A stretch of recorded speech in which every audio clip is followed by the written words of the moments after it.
네, 감사드립니다. 부활로 7번째 주일, 이 주일쯤 되면 제가 많이 생각나는 그 감동적인 장면에 있어서 잠깐 소개하려고 합니다. 지난주 목요일이 무슨 날인 줄 아십니까? 5월 25일. 우리 교회와 상관없는 일이 아니고 우리 교회와 관계된 일입니다. 예수님 성천일입니다. 예수님께서 40일 계시다가 승천하신 날이 5월 25일입니다. 이때쯤 되면 늘 제가 한 오래전에 어떤 한 장면이 생각이 나서 여러분 소개하려고 하는데, 알칸사스 가면 유레카 스프링스라는 곳이 있습니다. 이게 물론 온천 지역으로도 유명하지만 미국에서 3대 성막이 있는 곳 가운데 하나인 이곳입니다. 이곳에 여러분 보시면 그럼 알겠지만 예수님의 한 주간 종료일부터 해서 부활을 하시고 승천하는 장면까지 한 주간을 여기 있는 마을 주민들이 125명이 출연해가지고 한 주간 이 The Great Passion Play라는 이 주제를 가지고 연극 공연을 합니다. 이 연극 공연이 역사도 오래됐지만 세계적으로 아주 유명한 곳입니다. 그래서 많은 사람들이 이곳에 찾아와서 보게 되는데, 이곳은 일반적으로 큰 산은 아니고 작은 동산, 좀 큰 동산 같은 곳입니다. 그런데 여러분 보시면 앞에 전면에 그 산이 있고 또 맞은편에 산이 있는데, 앞에 보이는 저 산에다가 한 주간에 이루어질 그 예수님의 그 한 장면을 예수님께서 종료주일 들어오시고 그리고 재판받으시고 그리고 부활하시고 이 승천하신 장면들을 공연장을 만들어 놓았습니다. 그리고 맞은편에는 객석인데 저 객석이 4,100석입니다. 어마어마한 좌석이에요. 예수님께서 이제 공연 시작될 때 한 8시 반부터 한 10시 정도까지 한 2시간 정도 공연을 하게 되는데, 그 예수님께서 말을 타고 나귀를 타시고 쭉 돌아오셔가지고 재판 받으시고 그다음 채찍 맞으시고 그리고 부활하시고 이런 장면들이 한 주간 쭉 그 장면들 진행됩니다. 여기 마을 주민들이 굉장히 연극을 잘하고 또 모습들도 다 갖추어서 굉장히 아름답고 보기 좋았습니다. 근데 예수님께서 마지막 장면에 이제 부활하시고 그다음 이제 다음 순서가 40일 동안 이제 나타나셔서 한 11번 정도의 그 장면을 잠깐 연출하고 난 후에 마지막 장면입니다. 아주 깜깜합니다. 한 10시 정도 시간이 되니까 마지막 순간에 전부 다 기대하고 있습니다. 무슨 장면이 연출될까 기대하는데, 그 작은 동산 여러분 보시는 그 맞은편 산에서 이 하얀 옷 입은 예수님이 하늘로 쫙 올라가십니다. 올라가시는 그 순간에 핸델의 메시아 할렐루야 이 곡이 연주가 됩니다. 그러니까 이 연주되면서 예수님이 그 밤 하늘로 하얀 옷을 입고 그리고 조명이 올라가는 장면을 비추고 있으니까 굉장히 멋있어요. 순간 거기 있는 모든 4,100명의 사람들이 동시에 누가 일어서는 말 하지 않은지 너무 감동적인 장면이기 때문에 일어서서 박수치면서 할렐루야 야 굿 아멘 하고 굉장히 소리치고 굉장히 멋있는 장면이 연출됩니다. 그때 그 장면, 여러분 그냥 지금 제가 말씀드리니까 뭐 별로 감동이 없는 것 같은데, 그때 그 장면은 저로서는 우리가 성경적으로 알고 있는 사실이고 또 이 사실을 우리가 늘 생각하지만 그 장면 바라보면서 얼마나 감동적인지 몰라요. 예수님께서 하얀 옷을 입으시고 조명받으면서 하늘로 올라가시는데 그 장면이 굉장히 멋있고 아름다워요. 근데 왜 감동적이냐면 그 예수님께서 승천하신 그 모습이 예수님께서 마지막 재림하실 때 우리의 모습도 이와 같이 하늘로 들림받는다는 거예요. 여러분 믿으십니까? 이 장면이 너무너무 멋있고 기쁘고 감격적인 장면입니다. 여러분 우리는 이미 이 본문 말씀을 알고 있는 말씀입니다. 그런데 오늘 지난주에 말씀드렸듯이 사도행전 1장 11절 말씀에 제자들이 지금은 500여 명이 감난산에 모여서 예수님께서 마지막 말씀하시고 승천하십니다. 그런데 그 승천하신 장면, 한번 올라가는 장면을 한번 생각해 보시기 바랍니다. 우리는 알고 있기에 당연하게 생각하지만 이 예수님 제자들은 500명은 그렇지가 않습니다. 너무 기가 막히고 너무 놀라운 장면이니까 그냥 하늘만 쳐다보고 있습니다. 그럴 때 그 천사가 말하고 있습니다. 왜 하늘을 쳐다보고 있느냐? 본 그대로 오시리라. 이게 11절 말씀이거든요. 그런데 예수님께서 이 성천하시 직전에 아주 중요한 말씀하셨습니다. 1장 4절 말씀 보면 이렇게 말씀이 기록되어 있습니다. 사도와 함께 모이사 그들에게 분부하여 이르시되 예루살렘을 떠나지 말고 내게서 들은 바 아버지께서 약속하신 것을 기다리라. 그리고 5절 말씀에 요한은 물로 세례를 베풀었으나 너희는 몇 날이 못되어 성령으로 세례를 받으리라 하셨느니라. 자, 예수님께서 마지막 말씀을 많은 말씀을 하실 수 있음에 불구하고 다른 말씀하지 아니하시고 오직 성령이 임할 테니까 약속하신 것을 기다리라고 말씀하십니다. 왜 예수님께서 이 말씀을 하셨는가? 이 말씀을 오늘 우리가 정리할 필요가 있습니다. 이번 주간에 제가 여러 가지 내용들을 보는 가운데 신사도 운동에 대해서 좀 그동안 물론 알고 있는 부분은 있지만 다시 한번 보게 되었는데 이 신사도 운동 때문에 지금 온 세계가 몸살을 앓고 있습니다. 이 신사도 운동은 여러분은 알고 계신 분도 계시겠지만 에베소서 4장 11절 말씀에 사도와 선지자와 그다음 복음 전하는 자와 목사와 교사로 주셨으니 이 5가지 직임을 이 신사도 운동들은 회복하기를 원한답니다. 그 주 목적입니다. 근데 특별히 이 사도와 선지자 이 2가지를 굉장히 중점적으로 강조합니다. 사도는 이미 끝났습니다. 끝났는데 지금 사도를 부활해야 된다. 그리고 예언도 끝났습니다. 그런데 지금도 예언이 있다. 그래서 이 신사도 운동하는 교회를 가면 특별히 사도와 선지자 이 내용을 굉장히 강조합니다. 강조하면서 뭘 특징적으로 많이 하느냐? 치유, 은사 집회를 많이 합니다. 제가 여기 와서도 저는 전혀 그 사실을 몰랐습니다. 몰랐는데 제가 와서 듣기로는 제가 신사도 운동하는 사람이다. 그렇게 지목을 했다고 들었습니다. 저 깜짝 놀랐어요. 저는 신사도와 전혀 상관없는 사람인데 그저 장로교의 말씀 중심으로 목회하는 그렇게 배워왔고 그렇게 목회하려고 왔었는데 저보고 신사도 운동하는 목사다. 또 심지어는 순복음교회 목사다. 왜? 찬양 많이 하고 박수 치자 하니까 이건 순복음파 목사다. 그런 이야기까지 하셨어요. 근데 지금 신사도 운동하는 교회들이 부흥하느냐? 물론 현상적인 현상이 나타나니까 저 건드리면 넘어가고 뒤집어지고 이런 현상들이 나타나니까 많이 모입니다. 그런데 예수님께서 마지막 가시면서 성령을 보내시고 성령이 약속하신 것은 성령이 오신 것은 뒤집어지게 하기 위해서 기적을 베풀시기 위해서 오신 것이 아니라 분명한 목적이 있다는 거예요. 그것을 오늘 우리가 한번 정리하자는 겁니다. 너무 많은 사실도 모르고 계십니다. 왜 성령이 오셔야 되는지, 왜 성령을 받아야 되는지 그 사실을 좀 정리하고 그리고 확립해서 다시는 좀 흔들리지 않아야 됩니다. 예수님께서 오셔서 3가지 사역하셨습니다. 회당에서 말씀을 가르치시고 그리고 복음을 전파하시고 그리고 기적을 베푸셨습니다. 근데 이 신사도 운동은 말씀 가르치고 복음 전파보다는 치유, 기적에 중점적으로 사역합니다. 뭘 하기만 하면 집회만 열면 이 치유 집회를 합니다. 말씀 중심의 집회가 아니라 치유 집회를 중심에 치유하니까 우선 현상이 나타나니까 넘어가니까 좋아요. 그런데 넘어간 후에 무슨 나타나는 일이 있어요? 넘어가면 밖에 없어요. 방언하는 것, 그 연습에서 되어지는 방언이 아닙니다. 방언을 받아야 된다고 이야기합니다. 나타나는 현상이 있어야만 은혜 받았다고 합니다.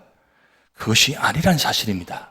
그래서 오늘 예수님께서 왜 마지막 성천하시면서 왜 성령을 기다려야 되고 약속을 받아야 되는지 그 말씀을 3가지로 말씀드립니다. 첫째는 요한복음 14장 16절 내가 아버지께 구하겠으니 그가 또 다른 보혜사를 너희에게 주사 영원토록 너희와 함께 있게 하리니 성령을 약속하고 성령을 기다려야 되고 성령을 받아야 되는 이유는 뭐냐? 첫째, 우리와 영원토록 함께 하시기 위해서. 예수님은 몸으로 오셨기 때문에 유한적인 이스라엘 유대인입니다. 유대인 그리스도, 예수 그리스도이십니다. 그런데 이 몸으로 오신 예수님께서 온 세상에 다 나타날 수가 없습니다. 그런데 성령은 영이시기에 그분은 온 세상 75억 인구 모든 사람과 동시에 같이 영으로 임하실 수가 있습니다. 그런데 왜 임하시느냐? 그분이 우리에게 임하셔가지고 특별히 기적을 나타내고 그 나타남을 통해서 뒤집어지는 역사를 온 것이 아니라 영원토록 내 안에 내주에 계시면서 우리가 괴로울 때나 슬플 때나 힘들 때나 고난을 당할 때, 고통을 당할 때 함께 해주시고 위로해 주시기 위해서 성령께서 오시는 것입니다. 그러기에 성령은 특별히 내 안에부터 시작됩니다. 그리고 두 번째로는 요한복음 14장 17절 말씀에 그는 진리의 영이라 세상에 너를 그를 알지 못하나니 이는 그를 보지도 못하고 알지도 못함이라. 그러나 너희는 그를 아나니 그는 너희와 함께 거하시며 또 너희 속에 계시겠습니다. 그 다음 14장 26절 보혜사 곧 아버지께서 내 이름으로 보내실 성령 그가 너희에게 모든 것을 가르치고 내가 너희에게 말한 모든 것을 생각나게 하리라. 두 번째입니다. 성령께서 오셔야 되는 이유는 뭐냐?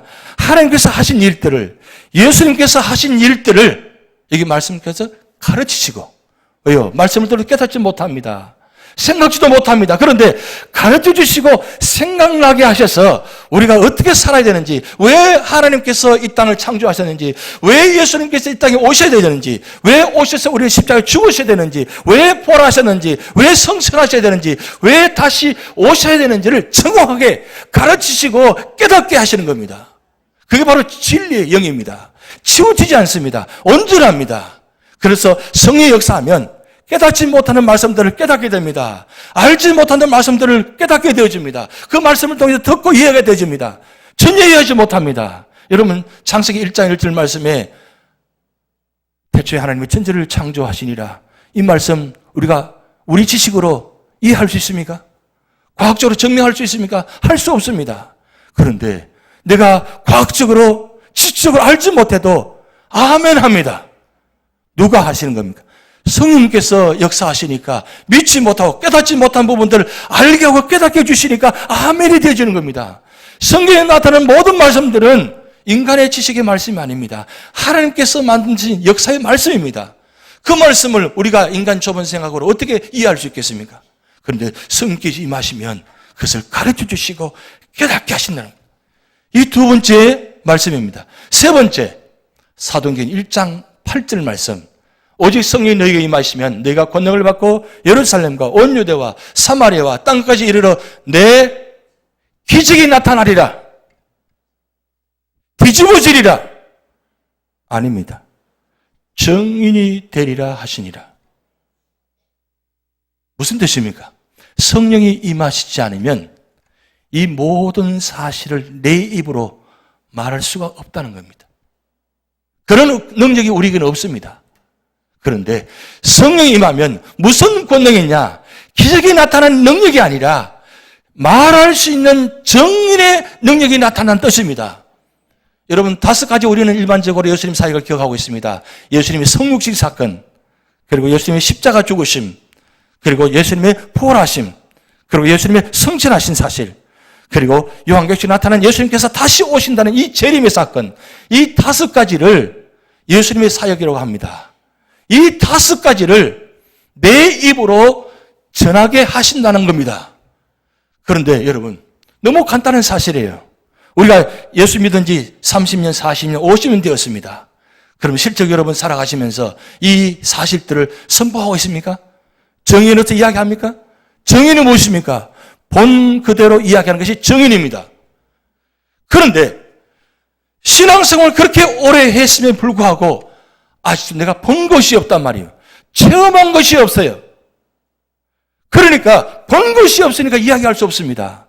본 것이 없으니까 확신할 수가 없습니다. 그런데 성령이 임하시면 이 모든 사실들을 믿어지게 되고 믿은 것은 나도 모르게 증거할 수 있다는 말씀입니다. 그게 바로 성령이 임하시면 권능을 바꿉니다. 특별한 기적을 받아가지고 나타나는 기적의 역사가 아니라 기적이 없어도 내가 복음을 전하면 그것이 바로 권능을 받은 것입니다. 그런데 이 권능의 역사, 성령 역사가 어떤 사람에게 주어지느냐? 그 말씀이 오늘 1장 12절 14절 말씀입니다. 아무에게나 주어지는 것이 아니라 오늘 12절 말씀 이렇게 기록됩니다. 제자들이 감람원이라 하는 산으로부터 예루살렘에 돌아오니 이 산은 예루살렘에서 가까워 안식일에 가기 알맞은 길이라 그랬습니다.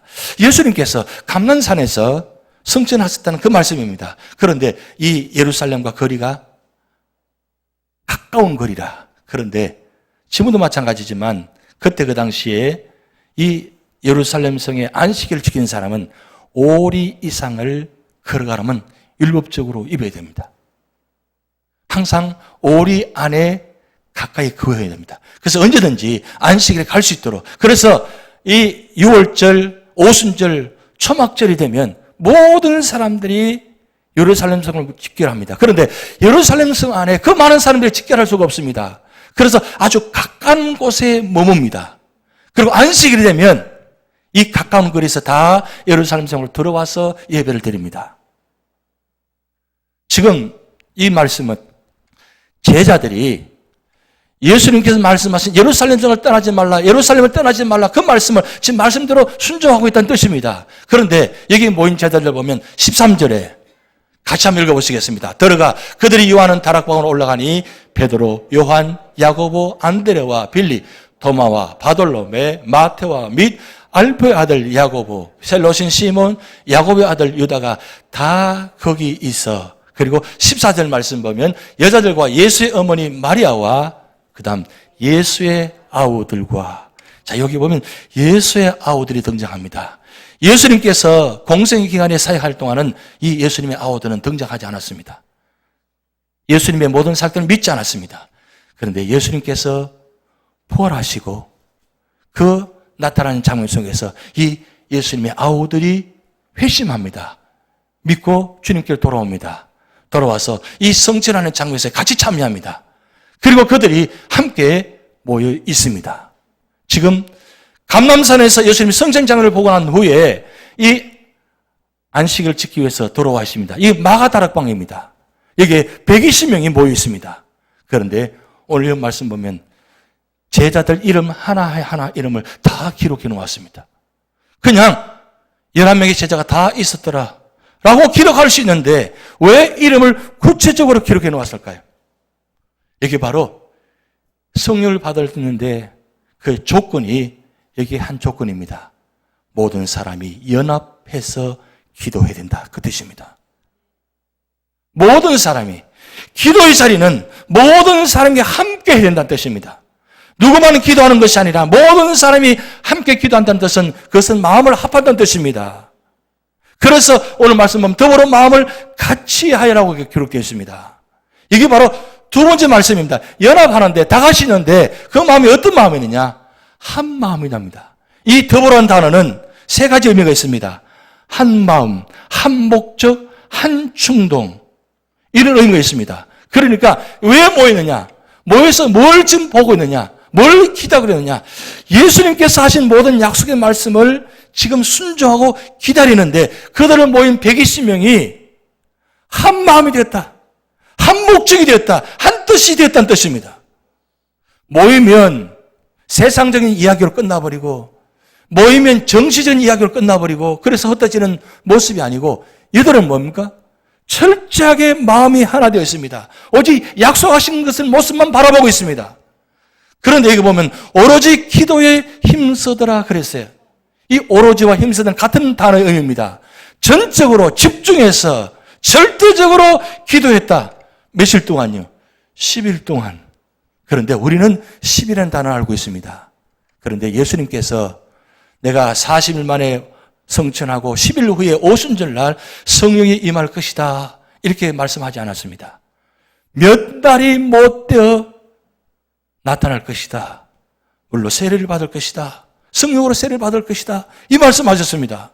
지금 120명이 그 마가다락방 좁은 곳에서 10일 동안, 아니 언제 될지 모르지만 그 약속을 기다리는데 그들의 마음이 오로지 전적으로 기도에 힘썼더라 그랬어요.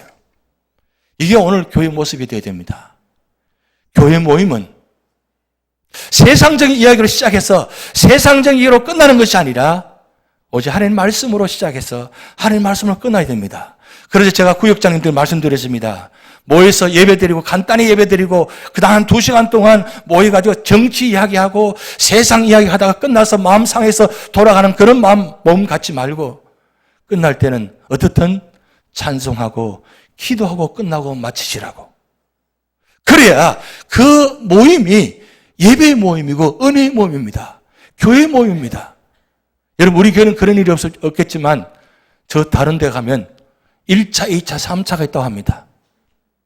1차는 식사 시간이고 2차는 대화 시간이고 3차는 술 마시는 시간. 그것이 오늘날 많은 교회에 모임들이 그렇게 이루어지고 있습니다. 그렇게 3차 모임이 있으면 아예 구역 모임에 참석하지도 안 합니다. 그것이 오늘 교회의 현실입니다. 그런 구역 모임이, 그런 나무동산 모임이 무슨 능력이 있겠습니까? 무슨 은혜가 있겠어요? 그런 모임이면 불평하고 불만합니다. 그것이 세상적인 모습과 다를 바 없잖아요. 그런데 오늘 여러분 여기 120문도가 며칠 언제 걸릴지 모르지만 그들이 오로지 생각과 마음과 모든 것을 하나가 되어서 오직 하나님의 약속만 바라보면서 기도에 힘썼더라 그랬어요. 여기 힘쓴다는 말은 뼈를 깎아내는, 무릎을 꿇고 뼈를 깎아내는 심령으로 기도한다는 그런 힘쓴다는 뜻이 오늘의 뜻이 담겨 있습니다. 보통 기도가 아니에요. 120문도가 합심해가지고 그 안에 땀이 나고 열이 나고 힘든 가운데 있지만 10일 동안 그들은 열심히 모여가지고 예배 드리고 기도하고 말씀 보고 묵상하며 그렇게 힘썼다는 말씀이에요. 그러니까 그 가운데 은혜가 되어집니다. 축복이 이루어집니다. 처음에는 답답하고 힘들었습니다. 그렇지만 시간이 지나면 지날수록 힘든 것이 아니라 시간이 지나면 지날수록 서로 배려합니다. 서로 사랑 나누어집니다. 음식을 나눕니다. 부족하지만 떡을 떼어서 나눕니다. 그 가운데 이 마가다락방이 은혜 도가니가 되어지는 것입니다. 바로 이런 모습이 교회의 모습입니다. 성령께서 언제 역사하신다고요? 아무렇게나 대화하고 정치하고 잡담해서 끝나는 그 모임에 성령께서 임하시겠어요? 아닙니다. 집중해서 예배를 사모하고 그리고 한 주간 받은 은혜를 간증을 나누는 가운데 그 간증하는 가운데서 하나님 살아계십니다. 하나님께서 이런 일을 하셨습니다라고 간증할 때 모든 사람들이 아멘 아멘. 그럴 때 성령의 역사가 나타나는 것입니다. 오늘 우리 교회가 나무동산 모임이 이런 모임이 될 줄 믿습니다. 다락방에 나타난 역사. 그런데 아주 중요한 일을 하나 합니다. 베드로가 일어납니다. 일어나서 무슨 이야기 하나 바라보는데 해서는 안 될 이야기, 꼭 안 해도 될 이야기. 이건 가슴 아픈 이야기입니다. 무슨 이야기냐? 가룟 유다가 어떻게 죽었는가? 그 이야기를 하고 있습니다. 지금 이 모임 가운데 가룟 유다가 그냥 죽었더라 이렇게 끝나면 얼마나 좋겠습니까? 근데 성경에는 아주 구체적으로 창자가 터져서 이 기가 막힌 표현을 해놓았습니다. 그 자를 아게를 닮아 피바시라고 이야기합니다. 그 얘기를 지금 왜 하고 있습니까? 베드로가 지금 그 가룟 유다를 듣는 이야기 듣는 그 제자들 120문도가 어떤 마음으로 들었겠습니까? 그래, 나는 가룟 유다가 아니니까 괜찮지. 나는 가룟 유다처럼 안 했으니까 괜찮지. 그렇게 생각 들었겠습니까? 아닙니다. 그들이 어떤 모습으로 마지막 순간에 대했습니까? 예수님 십자가 달릴 때, 채찍 맞았을 때 그들이 어디 가 있었습니까? 다 도망갔습니다. 주를 위해 죽을지언정 나는 주님을 부인하지 않겠다고 그렇게 큰 소리 치는 사람들. 그런 사람들이 모인 제자들입니다.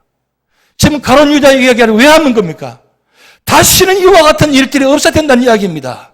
그 얘기를 들으면서 제자들이 무슨 마음으로 기도했겠습니까? 회개하며 기도합니다. 그리고 21절, 22절 말씀 보면 이렇게 기록되어 있습니다. 이러함으로 요한의 세례로부터 우리 가운데서 올려져 가신 날까지 주 예수께서 우리 가운데 출입하실 때에, 지금 이 말씀은 예수님께서 공생의 시작부터 마치는 그 이야기입니다. 요한의 세례로부터 시작해서 마지막 성전하실까지 그 모습, 그리고 22절, 항상 우리와 함께 다니던 사람 중에 하나를 세워 우리와 더불어 예수께서 보라심을 증언할 사람이 되게 하여야 하리라. 자, 여기 11명의 제자와 그 다음 120분도 함께 있습니다. 그런데 한 명이 비었습니다. 가룟 유다 자리. 이 자리를 지금 채우려고 하는 자리입니다. 그런데 두 사람이 뽑혔습니다. 그리고 마지막 한 사람 뽑히는데 그 사람이 마띠아입니다.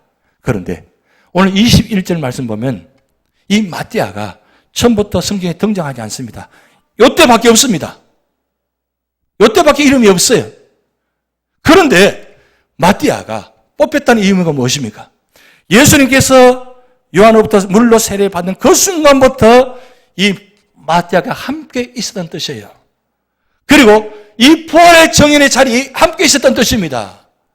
이게 바로 오늘날 교회의 직분자를 세우는 중요한 모토가 되는 것입니다. 어떤 사람을 직분자를 세워야 되느냐? 언제나 주님과 함께 하는 사람. 그리고 두 번째, 부활의 사실을 증언할 수 있는 사람. 이런 사람을 세워야 된다는 그 뜻입니다. 그래야 진정 부활의 증인이 될 수 있다는 것입니다. 이 부활의 증인의 사실을 가지고 성령이 임하게 되면 이 사실을 전할 수 있다는 뜻이에요. 이런 사실을 마가다락방에서 10일 동안 일들을 만들어냅니다. 여러분, 이 마가다락방에 이루어진 이 10일 동안의 기도에 힘쓰는 이 모습들, 이 모습이 오늘 우리 교회 모습이 되셔야 됩니다. 모이면 기도하고 흩어지면 전도하는 교회. 평생 동안 살아오시면서 교회 출입을 하시는데 내 입술로 한 번도 복음을 전하면서 예수 믿으세요, 예수님은 이런 분이십니다라고 증언할 수 있는 성도, 우리 장로님, 권사님, 집사님 되셔야 된다는 뜻입니다. 그런데 보세요. 왜 성령을 받아야 됩니까? 이런 사실을 그들이 몰랐어요? 체험하지 못했습니까? 아닙니다. 3년 동안 그들은 놀라운 기적과 모든 것을 체험했습니다. 그리고 예수님 말씀을 들었습니다. 근데 그런 그들이 보았지만 실제적으로 전할 수 있는 능력이 부족했다는 뜻입니다. 그러기에 성령의 역사가 나타나면, 성령이 임하면 이런 놀라운 사실들을, 하신 일들을 전할 수 있다는 것입니다. 여러분, 우리의 소망은 그 한 가지입니다. 마지막 주님 부르시는 그날까지 한번 전도했으면 좋겠다. 한 영혼을 전도해가지고 구원받게 했으면 좋겠다. 그런 소원이 있죠.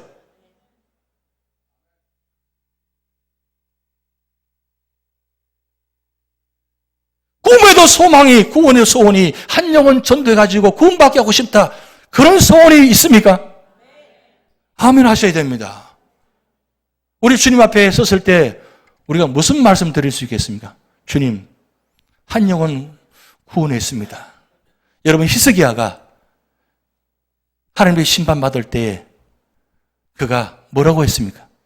성전벽을 엎드리면서 하나님, 제가 지난날 했던 일을 기억해 주시옵소서. 지난날 했던 일을 기억해 주시옵소서. 그럴 때 하나님은 기억하시고 15년 생명을 연장시켰습니다. 오늘 우리에게 하나님 앞에 할 말이 있나요? 늘 죄송하죠. 늘 부끄럽잖아요. 왜요? 그 받은 은혜, 받은 축복 너무 많은데 하나님 앞에 기쁨과 감사한 표현을 잘 하지 못하는 모습. 그저 우리 감사 이야기하면 물질만 자꾸 생각하시는데 아닙니다. 우리의 몸과 우리 시간, 우리 생각이 있잖아요. 한번 이제 주님 부르시는 그날이 언제 될지 모르지만 가까워져 있잖아요. 그러면 이 마지막 때 하나님께서 우리에게 사명을 주셨는데, 이 정인의 사명을 주셨는데 우리의 능력을 받아가지고 세상에 나가서 복음을 전해서 한 영혼 구원하는 그런 역사가 여러분을 통해서 나타날 줄 믿습니다. 오직 성령이 너에게 임하시면 너희가 권능을 받고 예루살렘과 온 유대와 사마리아와 땅 끝까지 이르는 내 증인이 되리라. 이 말씀이 여러분에게 나타날 줄 믿습니다.